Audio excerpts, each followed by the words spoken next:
जानते हैं भगवान विष्णु ने देवी लक्ष्मी को इस विषय में कौन सा रहस्य बताया है। दोस्तों, एक बार माता लक्ष्मी और भगवान विष्णु क्षीर सागर में शेषनाग की शैया पर विश्राम कर रहे होते हैं। तभी देवी लक्ष्मी भगवान विष्णु से पूछती है, हे प्रभु, आज मेरे मन में एक शंका उत्पन्न हो रही है। केवल आप ही मेरी इस शंका का समाधान कर सकते हैं। भगवान विष्णु कहते हैं, हे प्रिय, तुम्हारे मन में जो भी शंका हो, निसंकोच होकर पूछो। मैं तुम्हारी सभी शंकाओं का समाधान अवश्य करूंगा। देवी लक्ष्मी कहती हैं, हे प्रभु, किस श्राप के कारण स्त्रियों को मासिक धर्म की पीड़ा सहन करनी पड़ती है? मेरा दूसरा प्रश्न ये है, प्रभु, एक रजस्वला स्त्री को कौन से कार्य नहीं करने चाहिए जिससे उन्हें पाप लगता है? भगवान विष्णु कहते हैं, हे देवी, आज तुमने मानव जाति के कल्याण के लिए बहुत ही उत्तम प्रश्न किया है। तुम्हारे इन सभी प्रश्नों का उत्तर देव शर्मा की इस प्राचीन कथा से प्राप्त हो जाएगा। इस महान कथा का श्रवण करने मात्र से ही समस्त पापों का नाश होता है। जो भी पति पत्नी इस कथा को ध्यानपूर्वक सुनते हैं, उन्हें सौभाग्य की प्राप्ति होती है। इसीलिए हे देवी, आप भी इस कथा को ध्यानपूर्वक सुनिए। देवी लक्ष्मी कहती है, हे प्रभु, ये देव शर्मा कौन थे? उनका आचार विचार कैसा था? मैं इस कथा को अवश्य सुनना चाहती हूँ। कृपया आप इस कथा को मुझसे कहिए, मैं इसे ध्यानपूर्वक पूरा अवश्य सुनूंगी। भगवान विष्णु कहते हैं, हे देवी, पूर्व काल की बात है, जब मध्य देश में एक अत्यंत शोभायमान और समृद्ध नगरी हुआ करती थी। उस नगरी के लोगों में धर्म, सदाचार और पुण्य कर्म की भावना इतनी प्रबल थी कि चारों ओर का वातावरण पवित्रता से आलोकित रहता था। उसी नगरी में देव शर्मा नाम के एक ब्राह्मण का निवास था। देव शर्मा केवल नाम से ही नहीं, अपितु अपने आचरण, चरित्र और ज्ञान के कारण भी सच्चे अर्थों में देव थे। वे समस्त शास्त्रों और वेदों का गहन अध्ययन कर चुके थे। देव शर्मा की दिनचर्या अत्यंत नियमित थी। प्रातःकाल होते ही वे नित्य कर्म से निवृत्त होकर पूजा की तैयारी में जुट जाते। प्रतिदिन वे पूजा पाठ के बाद दान का आयोजन करते, जिसमें दरिद्र याचक, विद्यार्थी और सन्यासी अपना आश्रय पाते। उनका यह स्वभाव था कि कोई भी व्यक्ति उनके द्वार से खाली हाथ न लौटता। यज्ञ, हवन, संध्या वंदन और दान के कार्यों में उनका दिन बीतता और वे एक पल भी धर्म कार्यों से विचलित नहीं होते। देव शर्मा की पत्नी का नाम भगना था। वह अपने आप में गुणों की खान थी। पतिव्रता स्त्री थी, जिन्होंने अपना सारा जीवन अपने पति के आदर्शों और धर्म पथ पर समर्पित कर दिया था। वह अत्यंत चरित्रवान थी और उनके मुखमंडल पर ऐसी दिव्यता थी कि देखते ही लोग उनके प्रति आदर भाव से भर जाते। भगना अपने पति की हर इच्छा का पालन करती, उन्हें धर्म कार्यों में पूरा सहयोग देती और स्वयं भी गृहस्थी के सभी कार्यों को धर्म पूर्वक निभाती। उन्होंने अपने आचरण से यह सिद्ध कर दिया था कि सच्चा पतिव्रता धर्म कैसे निभाया जाता है। भगना का स्वभाव भी अत्यंत शांत और सौम्य था। उनके हृदय में सभी के लिए करुणा थी। वे अपने घर आए याचकों को दान देने में कभी संकोच नहीं करती थीं। निर्धन, भूखे या दुखी लोग जब भी उनके द्वार पर आते, भगना अपनी ममता से भरे हुए हाथों से उन्हें भोजन कराती, वस्त्र देती और आश्रय प्रदान करती। उनकी दयालुता और करुणा के चर्चे पूरे नगर में थे। इस प्रकार देव शर्मा और भगना की जोड़ी एक आदर्श दंपति की थी। देव शर्मा एक दिन अपने आंगन में बैठे हुए विचार मग्न थे। उनके मन में आया कि सभी प्रकार के धार्मिक कार्यों के बावजूद उन्होंने अब तक भगवान सत्यनारायण की पूजा नहीं की है, जो हर शुभ कार्य में समृद्ध और सुख शांति का प्रतीक मानी जाती है। उनके मन में श्रद्धा उमड़ पड़ी और उन्होंने निर्णय लिया कि वे अपने घर पर भव्य सत्यनारायण पूजा का आयोजन करेंगे। इस पूजा में वे न केवल ब्राह्मणों को बल्कि नगर के सभी निवासियों को आमंत्रित करेंगे, ताकि सभी के जीवन में धर्म, सुख और शांति का संचार हो सके। देव शर्मा ने स्वयं जाकर नगर के प्रमुख ब्राह्मणों और अन्य लोगों को पूजा का निमंत्रण दिया। वे प्रत्येक घर में जाकर आदरपूर्वक सभी से विनम्रता से निवेदन करते कि वे उनके घर पधारे और भगवान सत्यनारायण की पूजा में शामिल होकर अपना आशीर्वाद प्रदान करें। ब्राह्मणों और नगरवासियों को उनका निमंत्रण स्वीकार करते हुए अत्यंत प्रसन्नता हो रही थी, क्योंकि सभी जानते थे कि देव शर्मा कितने धर्मपरायण और पवित्र आत्मा थे। आखिरकार वह पावन दिन आया जब देव शर्मा ने सत्यनारायण की पूजा का आयोजन किया। वे पूजा की विधियों में पूरी तरह तल्लीन हो गए। उन्होंने मंत्रोच्चारण के साथ भगवान का आह्वान किया, हवन में आहुति दी और पूरे विधि पूर्वक पूजा संपन्न की। पूजा में भगवान सत्यनारायण का सुंदर स्वरूप स्थापित किया गया था और पूरा घर देवी देवताओं की उपस्थिति से जैसे पवित्र हो गया था। भगना देव शर्मा की पत्नी भी अत्यंत श्रद्धा भाव से पूजा में सम्मिलित थी और पूजा की सभी सामग्री का ध्यान रख रही थी। पूजा संपन्न होने के बाद देव शर्मा ने नगर के सभी ब्राह्मणों को ससम्मान घर के अंदर बुलाया। उन्होंने उनके स्वागत के लिए सुंदर आसनों की व्यवस्था की और प्रत्येक ब्राह्मण को अपने हाथों से स्थान पर बैठाया। फिर स्वादिष्ट भोजन परोसा गया, जिसमें मिष्ठान, फल और विभिन्न प्रकार के स्वादिष्ट व्यंजन थे। ब्राह्मणों ने भोजन किया और उनके मुख पर संतोष और प्रसन्नता झलक रही थी। देव शर्मा ने उन्हें अपने हाथों से भोजन परोसा और मन से उनके प्रति आदर व्यक्त किया। भोजन समाप्त होने के बाद देव शर्मा ने सभी ब्राह्मणों को वस्त्र, आभूषण और अन्य उपहारों का दान दिया। उन्होंने भगवान का स्मरण करते हुए उनसे आशीर्वाद प्राप्त किया। ब्राह्मणों ने उन्हें अपनी शुभकामनाएं दी और वहां से विदा हुए, देव शर्मा को आशीर्वाद देते हुए कि भगवान सदैव उनकी रक्षा करें और उनके कुल की कीर्ति बढ़ाए।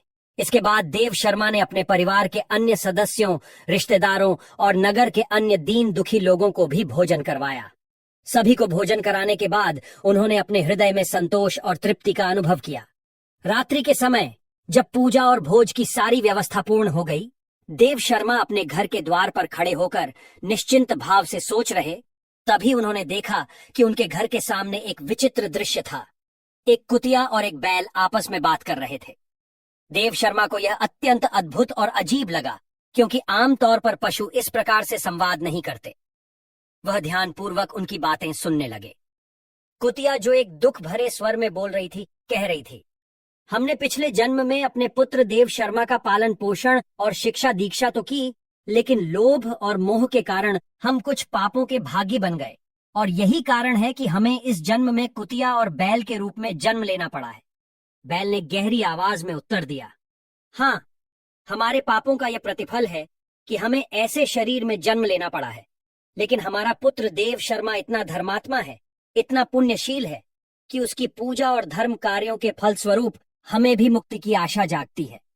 ये सुनते ही देव शर्मा स्तब्ध रह गए। उनके सामने साक्षात उनके माता पिता थे, जो पिछले जन्म के पापों के कारण इस जन्म में पशु योनि में जन्मे थे। उनका हृदय करुणा और प्रेम से भर गया।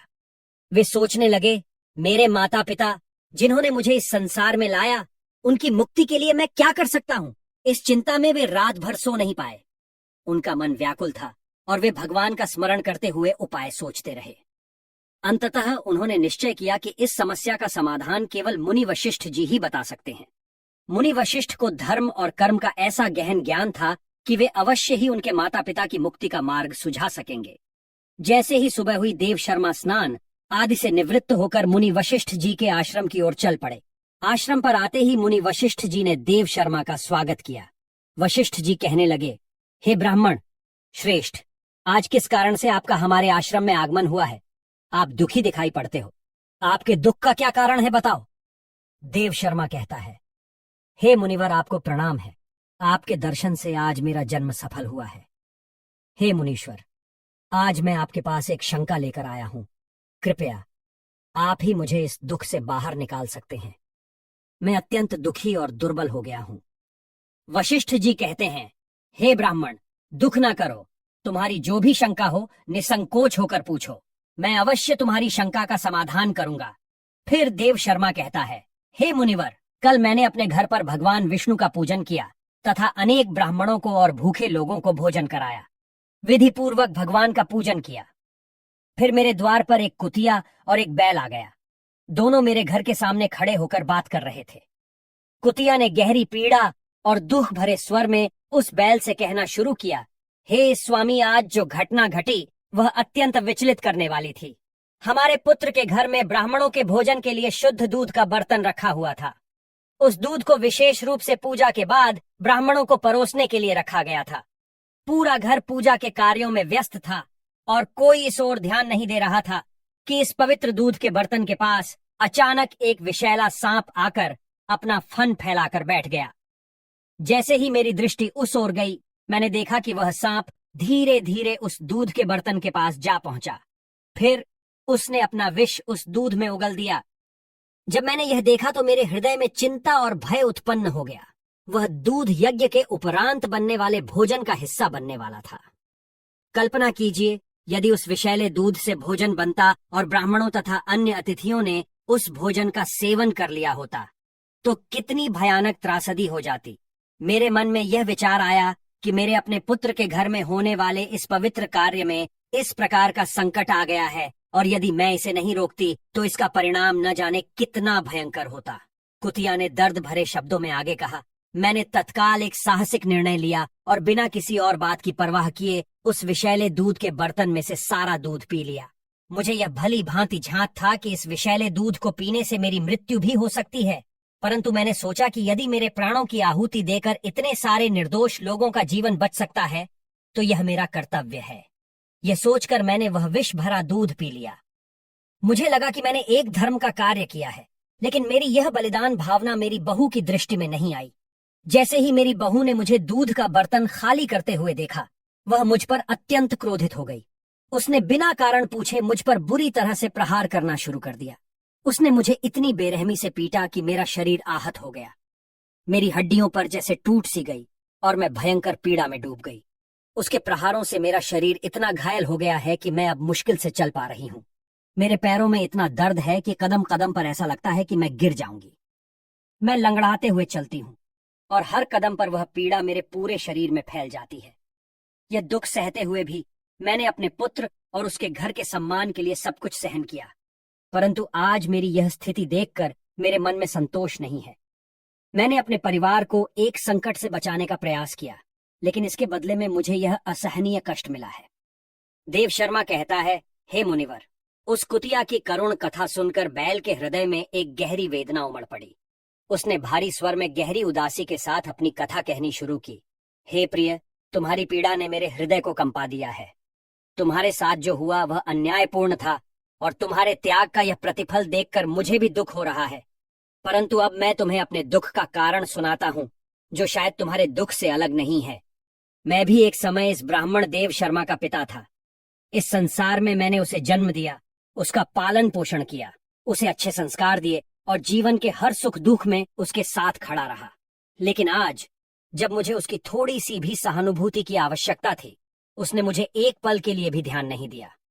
इस ब्राह्मण ने आज बड़े श्रद्धा भाव से सत्यनारायण का पूजन किया, सभी ब्राह्मणों को भोजन कराया, नगर के निर्धनों और भूखों को तृप्त किया। उसने हर अतिथि का सम्मान किया और सबकी सेवा में मनोयोग से लगा रहा। हर कोई उसकी उदारता और दयालुता की सराहना कर रहा था। घर में हर किसी के लिए भोजन और जल का प्रबंध किया गया, परंतु उसने मुझे एक मुट्ठी घास तक नहीं डाली, मुझे जल तक नहीं दिया। मैं वहां खड़ा उसे देखता रहा, सोचता रहा कि शायद वह मेरी ओर देखेगा, मेरे लिए भी कुछ करेगा, परंतु उसने एक बार भी मेरी ओर मुड़कर नहीं देखा। मैं जानता हूं कि इस जन्म में मैं एक पशु के रूप में हूं और शायद उसके लिए मैं अब केवल एक बैल हूं, परंतु मेरा हृदय तो वही है जो पिता का था। मैंने सोचा था कि भले ही मैं पशु योनि में हूं, परंतु वह अपने कर्मों से मुझे आदर देगा, मेरी देखभाल करेगा। परंतु मुझे यह देखकर गहरा आघात पहुंचा कि उसकी सारी दया और करुणा दूसरों के लिए थी, पर मुझ पर उसने ध्यान नहीं दिया।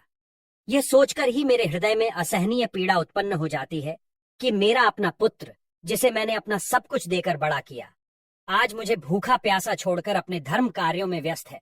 उसके लिए मैं एक निरर्थक पशु बन गया हूं, जिसकी कोई भी आवश्यकता नहीं है। मैं खड़ा उसकी उपेक्षा सहता रहा, उसका मुंह ताकता रहा, परंतु उसने मेरी ओर तनिक भी ध्यान नहीं दिया। सभी दान और पुण्य कर्म मेरे लिए जैसे शूल बन गए, क्योंकि उसमें मेरे प्रति कोई सहानुभूति नहीं थी। इसी उपेक्षा और तिरस्कार से मेरा हृदय दुखी हो गया है। मेरे लिए अब यह जीवन बस दुख का ही प्रतीक है। फिर देव शर्मा ऋषि से कहने लगा, हे गुरुदेव, इस प्रकार से अपने माता पिता को कुतिया और बैल के रूप में ऐसा बोलते हुए देखकर मुझे बड़ा दुख हो रहा है। मुझे रात भर नींद नहीं आ रही है, हर क्षण मुझे चिंता सता रही है। मैंने कभी कोई पाप नहीं किया है, हमेशा धर्म के कार्य किए हैं, फिर भी मेरे माता पिता को ऐसे कष्ट झेलने पड़ रहे हैं। इसी कारण से आज मैं आपके पास आया हूँ। कृपया आप अपनी योग्य शक्ति से पता करके मुझे बताइए, किस कारण से मेरे माता पिता की ऐसी दुर्दशा हुई है और उनकी मुक्ति के लिए मुझे कौन सा कर्म करना चाहिए। फिर गुरु वशिष्ठ ध्यान लगाते हैं और उस ब्राह्मण के माता पिता के पूर्व जन्म के कर्मों को देखते हैं और देव शर्मा से कहने लगते हैं, हे ब्राह्मण, तुम्हारे माता पिता ने पिछले जन्म में घोर पाप किया है, उसी पाप के कारण आज उनकी ऐसी दुर्दशा हुई है। देव शर्मा कहता है, हे गुरुदेव, किस पाप के कारण मेरे माता पिता की दुर्दशा हुई है? कृपया विस्तार से बताइए, मैं जानना चाहता हूँ। मुनि वशिष्ठ ने गंभीर स्वर में देव शर्मा की ओर देखते हुए कहा, हे ब्राह्मण देवता, तुम्हारा हृदय अपने माता पिता की पीड़ा से द्रवित हुआ है और यह तुम्हारी धर्म परायणता का प्रमाण है। परंतु तुम ध्यानपूर्वक सुनो, क्योंकि इस संसार में प्रत्येक दुख का कोई ना कोई कारण होता है और तुम्हारे पिता का यह दुख भी उनके अपने कर्मों का ही फल है। तुम्हारे पिता जो इस जन्म में बैल के रूप में तुम्हारे सामने खड़े हैं, पिछले जन्म में अत्यंत प्रतिष्ठित ब्राह्मण थे। वे कुंडी नगर के श्रेष्ठ ब्राह्मणों में से एक थे, जिनकी विद्या और सम्मान पूरे नगर में विख्यात थी। परंतु उन्होंने अपने जीवन में कुछ ऐसे कर्म किए जिनके कारण उन्हें इस जन्म में पशु योनि में आना पड़ा है। एक दिन एकादशी का पवित्र व्रत आया, जो भगवान विष्णु को प्रसन्न करने के लिए अत्यंत महत्वपूर्ण माना जाता है।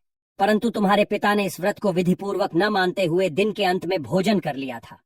एकादशी के व्रत का पालन तो किया था, परंतु व्रत की समाप्ति पर भगवान के नाम का भोग अर्पित किए बिना ही भोजन कर लिया और इस दिन कोई दान पुण्य भी नहीं किया, ये जानते हुए भी कि इस दिन दान धर्म का विशेष महत्व है। उन्होंने अपने पास आए जरूरतमंदों और द्वार पर आई गायों को भी अन्न तक नहीं दिया। गायें उनके द्वार पर आकर करुणा दृष्टि से भोजन की आस लगाए खड़ी रहीं, परंतु उन्होंने उनकी ओर ध्यान नहीं दिया। इस तरह वे अपने कर्तव्यों से विमुख हो गए और धर्म की मर्यादा को भंग कर दिया। इसके अतिरिक्त वे अपने पितरों का श्राद्ध और तर्पण भी विधिपूर्वक नहीं करते थे। श्राद्ध के कार्य को वे केवल एक औपचारिकता मानकर करते थे और इसे पूर्ण मनोयोग से नहीं निभाते थे। पितरों का आशीर्वाद ही हमारी संतानों और कुल की रक्षा का आधार होता है, परंतु तुम्हारे पिता ने अपने पितरों के प्रति उचित सम्मान और आदर नहीं दिखाया। सबसे महत्वपूर्ण बात है देव शर्मा, तुम्हारे पिता ने एक ऐसा पाप किया जो ब्राह्मण धर्म के विरुद्ध था। एक समय मासिक धर्म के दौरान ही उन्होंने तुम्हारी माता के साथ संबंध स्थापित किया, जो कि धर्म और शास्त्रों की दृष्टि में अनुचित माना गया है। इस एक पाप के कारण उनका ब्राह्मण रूप कलुषित हो गया। दोस्तों, इस संसार में शारीरिक संबंध भी शास्त्रों द्वारा निर्धारित समय और मर्यादा के अनुसार ही किए जाने चाहिए, अन्यथा वे अधर्म की श्रेणी में आ जाते हैं। तुम्हारे पिता ने इस नियम का उल्लंघन कर अपने कर्मों में दोष उत्पन्न किया और यही उनके पापों का प्रमुख कारण बना। हे ब्राह्मण श्रेष्ठ, तुम्हारे पिता के इन दोषपूर्ण कर्मों ने उनके पुण्यों पर आवरण डाल दिया और इस प्रकार उन्हें इस जन्म में पशु योनि का कष्ट सहना पड़ रहा है। वे बैल के रूप में तुम्हारे समक्ष खड़े हैं, परंतु उनकी आत्मा अपने पूर्व जन्म के इन पापों की पीड़ा सहते हुए मुक्ति की प्रतीक्षा कर रही है। मुनि वशिष्ठ ने देव शर्मा की ओर गंभीरता से देखते हुए कहा, हे ब्राह्मण, तुमने अपने पिता के पापों का कारण सुना, अब ध्यानपूर्वक अपनी माता के बारे में भी सुनो। धर्म में स्त्री के लिए मासिक धर्म के समय कुछ विशेष नियम और मर्यादाएं स्थापित की गई हैं, जिनका पालन करना आवश्यक होता है, परंतु तुम्हारी माता ने इन मर्यादाओं का उल्लंघन किया, जिसके कारण उन्हें भी महापाप का भागी होना पड़ा। तुम्हारी माता जब रजस्वला अवस्था में थी, तब भी उन्होंने भोजन बनाया। इस अवस्था में शास्त्रों के अनुसार भोजन बनाना वर्जित माना गया है, क्योंकि उस समय स्त्री को विश्राम करना चाहिए और किसी भी पवित्र कार्य से दूर रहना चाहिए। परंतु तुम्हारी माता ने इस नियम का उल्लंघन किया और रजस्वला होते हुए भी रसोई का कार्य किया, जिससे उनकी पवित्रता भंग हुई और भोजन में अशुद्धता आ गई। यह पहला कारण है जिसके कारण उन्हें पाप का दोष लगा। इसके अलावा इस अवस्था में भी उन्होंने भगवान की पूजा की। उन्होंने रजस्वला अवस्था में ही तुलसी को जल चढ़ाया, जो कि धर्म और शास्त्रों की दृष्टि में अनुचित माना जाता है। तुलसी के पौधे को छूना भी इस अवस्था में निषिद्ध है, क्योंकि तुलसी स्वयं एक पवित्रता का प्रतीक है और उसे स्पर्श करने के लिए भी शुद्धता आवश्यक है।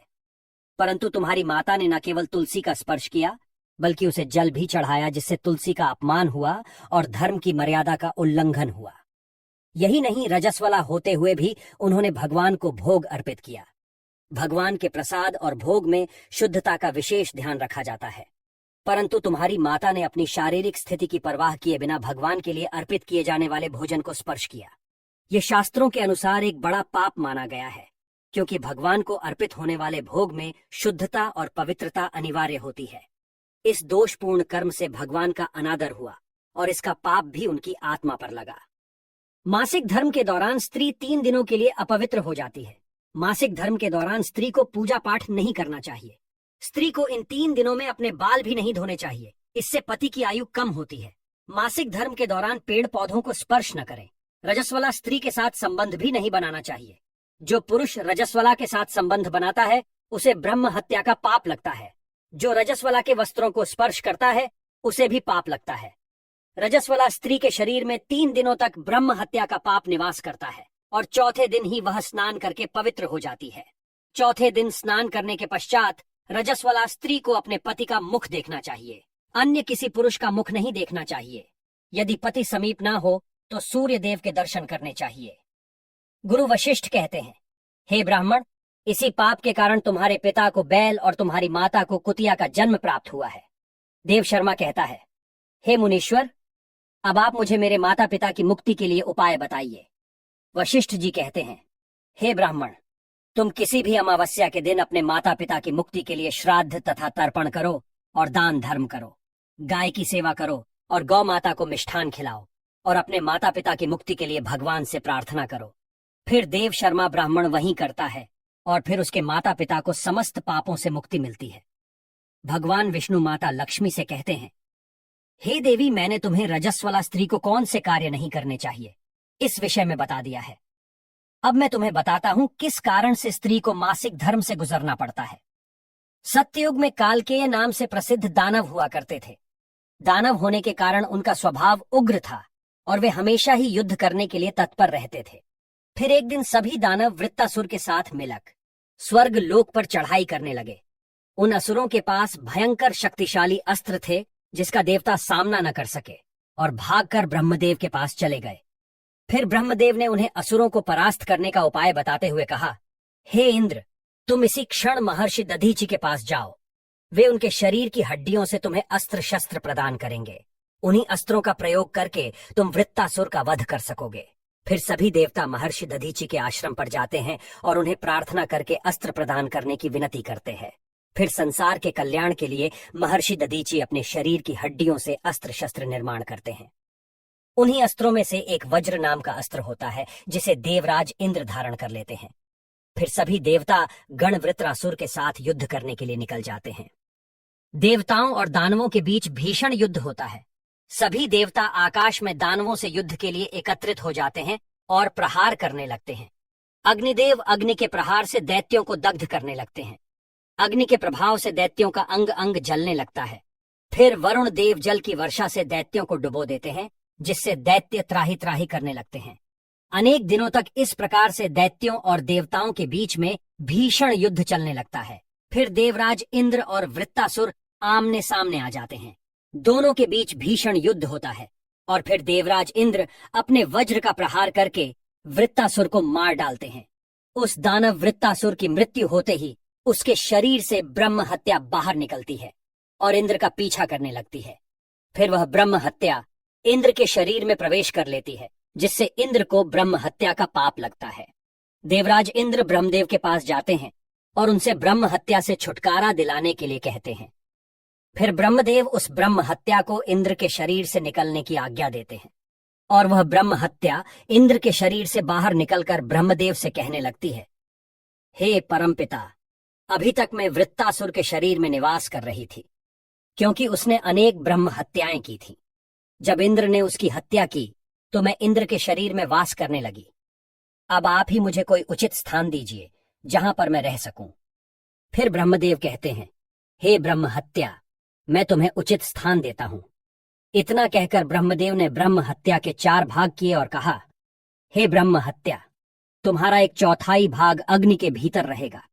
जो भी मनुष्य अग्नि को आहुति नहीं देगा, तुम उसके शरीर में प्रवेश कर लेना। तुम्हारा दूसरा 1/4 भाग जल के भीतर रहेगा। जो भी जल में थूकेगा अथवा मल मूत्र का त्याग करेगा, तुम उसके शरीर में प्रवेश करोगी। फिर तीसरा 1/4 भाग पेड़ पौधों और वृक्षों के भीतर रहेगा। जो भी मनुष्य अकारण ही वृक्षों को काटेगा, उसे भी ब्रह्म हत्या का पाप लगेगा। फिर ब्रह्मदेव ने अप्सराओं को बुलाया और कहा, हे अप्सराओं, इस ब्रह्म हत्या का 1/4 भाग तुम ग्रहण करो। अप्सराएं कहने लगी, हे प्रभु, आपकी आज्ञा से हम इसे ग्रहण करने के लिए तैयार है, किंतु हमें भी इससे मुक्ति का कोई उपाय बताइए। फिर ब्रह्मदेव कहने लगे, हे अप्सराओं, जो भी पुरुष रजस्वला स्त्री के साथ संबंध करेगा, उसके अंदर यह ब्रह्म हत्या प्रवेश कर जाएगी। इस प्रकार से ब्रह्म हत्या के 4 भाग हुए। एक अग्नि में, दूसरा जल में, तीसरा वृक्षों में और चौथा स्त्रियों के अंदर प्रवेश कर गया। उसी ब्रह्म हत्या के भाग के कारण स्त्रियों को मासिक धर्म आता है। जो भी पुरुष मासिक धर्म के दौरान स्त्रियों को स्पर्श करता है अथवा उनके साथ संबंध बनाता है उसे ब्रह्म